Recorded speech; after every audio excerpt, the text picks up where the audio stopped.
ඇල්ලේ කන්තලේ පාරට මල්ලි එන්න කිව්වනම් එතෙන්ට අපිට හෙලිකොප්ටර් එකක් එවන්න පුළුවන්. එතෙන්ට හෙලිකොප්ටර්ස් එනවා.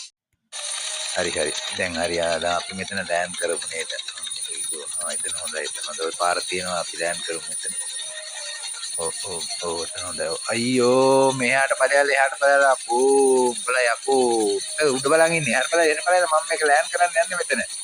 ජීවිතේට හෙලිකොප්ටර් දැකලා නෑ වගේ ෆෝන් එක උස්සගෙන මොන මගුල යනවද මන් දන්නේ එහාට ඵලයල්ලා යකෝ මේක ලෑන්ඩ් කරගන්න ඕන මට උඹලත් එක බෑ යකෝ මේ උඹලට ආධාරය අරන් ඇවිල්ලා තියෙන්නේ මේක හරියන්නේ නෑ මෙතන ලෑන්ඩ් කරොත් මේ මුන්නමක් බෑගෙන යනවා මේක හරියන්නේ නෑ වෙන තැනකට දාන්න ඕන වෙන තැනකට දාන්න ඕන අම්මෝ මේක පොඩි අවුලකුත් තියෙනවා වගේ මෙයා මොකද කරන්නේ මේ බෑනේ මේ පෙරේතොත් එක මේ වැඩේ එහාට ඵලයල්ලාකෝ යකෝ අයින් යල්ලකෝ ඔතනින් අයියෝ මුන්න ලෝකෙ උන්න මන් දන්නේ පාර ඉක්බෝ ගෙම්බෝ තොපි මොන්ද යකෝ එහාට බලයල්ලා හරියන්නේ නෑ මේක පාර අප්සෙට් ගන්න මේක මේ පොඩි අවුලකුත් තියෙනවා මේකේ අයියෝ මොකද කරන්නේ මේ යන්නේ නෑනේ එහාට ගියා නම් හරි මෙතන ලෑන්ඩ් කරගත්තා නම් හරි දැන් කරන්න දෙයක් නෑ වතුරටවත් අල්ලන්නයි වෙන්නේ